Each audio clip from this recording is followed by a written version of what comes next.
Hi, I'm gonna make this a short video. I finally got a new battery for my van. I got a Duralast Marine. It's a dual cycle 24ms/DL. Marine cranking amps is 1,000. Reserve capacity is 135. Now, as you can tell, this is not like a regular car battery. This is a dual cycle Marine battery. Now, the reason I did this is because I do want to be able to run a DC to AC inverter on the inside, and you can tell I already have it wired up. I've shown this before. I have a 250 amp fuse, and I do need to redo my wires there. They are old, but you know, it works.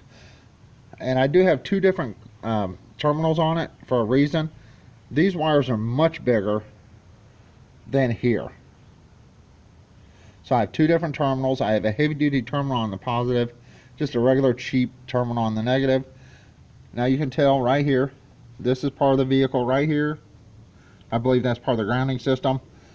Hopefully, I'm not sure what it goes to, but it does hook to negative. So I put it underneath the negative on this side. Positive is on the screw terminal. Now, how does this start? Being a Rheem battery, how does it start and run?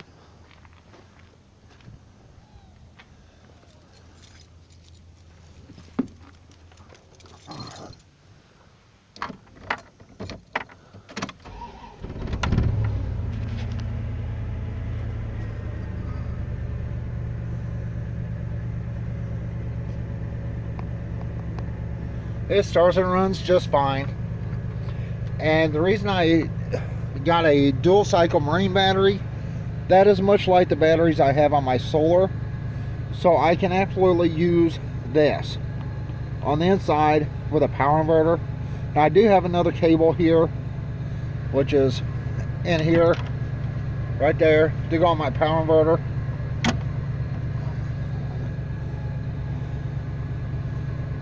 So, how does that work out? Works out great. That way I can hook up my power inverter, and unlike a starter battery strictly, it will actually run better on my inverter. So I can hook my inverter up without absolutely drawing that battery down and destroying that battery.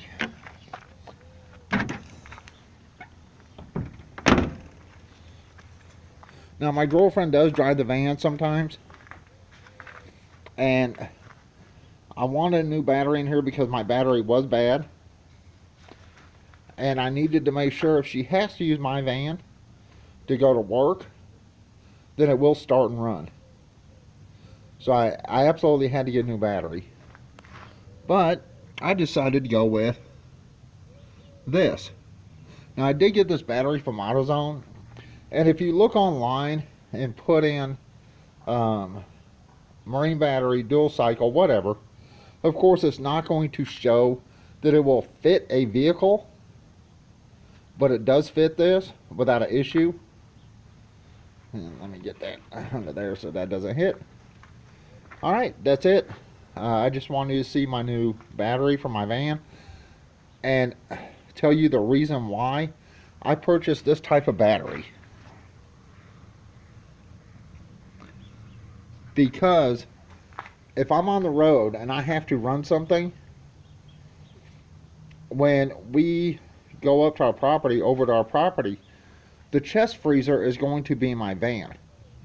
I want it plugged in the entire time because it's a good 6-7 hour trip. So plus, you know, me having to hook up solar or run the generator, I don't want to have to do that when all I can do is, you know, come out here until I get everything hooked up over there. I can just come out here and start the van, let it run for a little bit, and run that chest freezer and make sure any food we take with us stays good. And you have to have a battery that's not just a starting battery, but it's like a dual cycle. Alright, that's it for this video. I'm going to be uploading another video possibly later today. I'm going to be comparing a flat DTV flat antenna to a set of rabbit ears I have coming in the mail. And once that gets here, I'm going to do a test with the rabbit ears. I already have the test done on the flat antenna. It's less than a $10 antenna, and the rabbit ears were less than 10 bucks, I believe. I can't remember, I can't recall, but I want to do a test comparing those two. Like I said, I already have the video ready for the flat antenna where I did the testing, and I'm just waiting on the rabbit ears. But I figured, you know what, I've talked about replacing this battery for a while, and finally I did it. And this is the type of battery I went with, because I want something I can hook up my wires to that run in the van without having to hook them up like to here. I wanted something I could hook them up to. That way I can have my top post by themselves. Anyway, that's it. I'm fixing to go. Everyone have a good one. Bye.